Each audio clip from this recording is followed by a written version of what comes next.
Alright everyone, I managed to catch a fairly bad cold, and so like last night I struggled with a sore throat, actually had to use chloroseptic, ended up retching up my guts actually thereafter because chloroseptic sucks.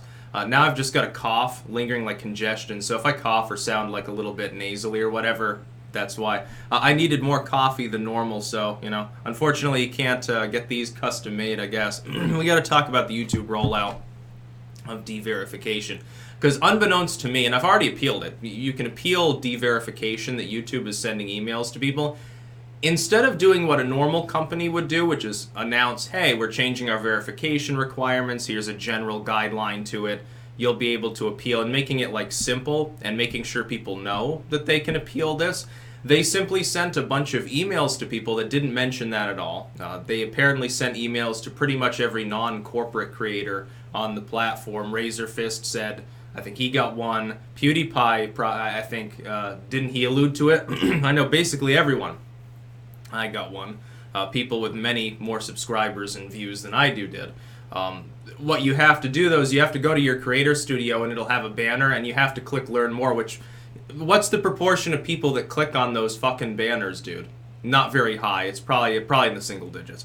So you click through there and it'll tell you, oh, but you can appeal and you can click here. So there is an appeals process, and I sent that in. I pointed out, I've been written about, in the Wall Street Journal, BuzzFeed, and all these groups. So you can have like news URLs, you can put them in, that's for noteworthiness. Even if they say bad things about you, well, it still makes you notable, even if it's wrong thing. And then, of course, showing, like my author's page on Amazon, and I'm on, all of these other sites. It's like, here's Dailymotion, here's Minds, here's my personal website, take a look, basically. We'll see, though, if I end up actually remaining verified after October, when that decision will be made. I'm going to hazard a guess and say probably. I won't be. There's a good chance that because they have moved the goalposts and erased them entirely. The other problem with their deverification scheme is that they took something that was ironclad. You hit 100,000 subs, you can be verified. That's it, basically. Instead of doing what a sane company would do and explaining to people, well, now that there are so many more people on the platform, we're moving that to 250,000 or something for your silver play button and for verification. You can apply before that, but that's like the threshold generally. Instead of making that clear, they decided to not make it clear what the threshold was at all, which means that it's an arbitrary system. Human error will apply. It's inevitably going to piss people off when they think that they've hit a high enough level. It'll piss them off if they don't get verified. It also drives down their will to compete because there's no longer any clear thing to compete for. There's no longer any clear marker to actually compete to hit. I think that it'll be bad for the platform. I think YouTube owes the whole creator base an apology for the rollout at the very least, if not for the actual structure. I would hazard them that they should definitely move towards a more concrete system. Whatever threshold it is, 250,000, 500,000 subscribers, whatever that is, what exactly do you believe?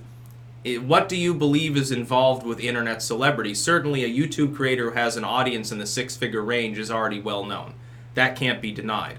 What level of being well known is specifically notorious enough for that person to need, the benefits that come with verification, essentially to say, well, this person is who they are. By the way, what about the idea of similarity on YouTube of usernames? A lot of people have just like custom names in there. Most people don't have custom URLs like I do anymore.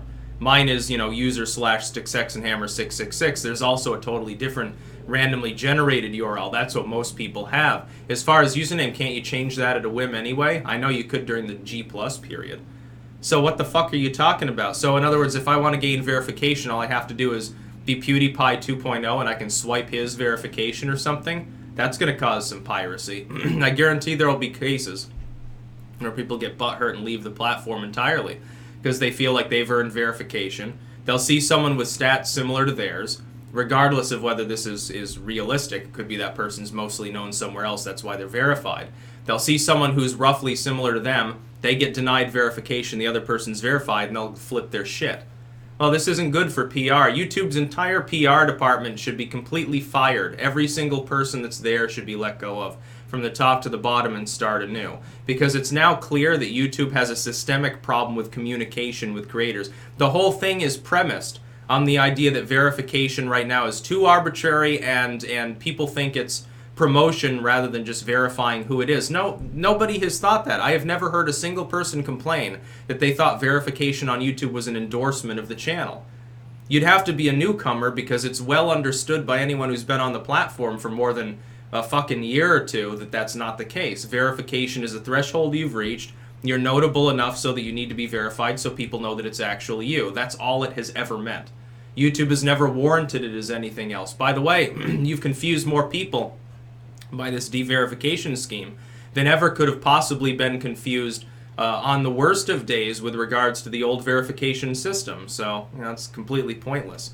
It doesn't make any sense how this rollout occurred. Even if YouTube is like, well, piss on the creators, we don't care about them. Okay, at the very least, the rollout looks bad even to your largest creator base. Bet Will Smith didn't have this problem. Bet Katy Perry didn't have that problem. CNN and all these groups. That's about all. Peace out.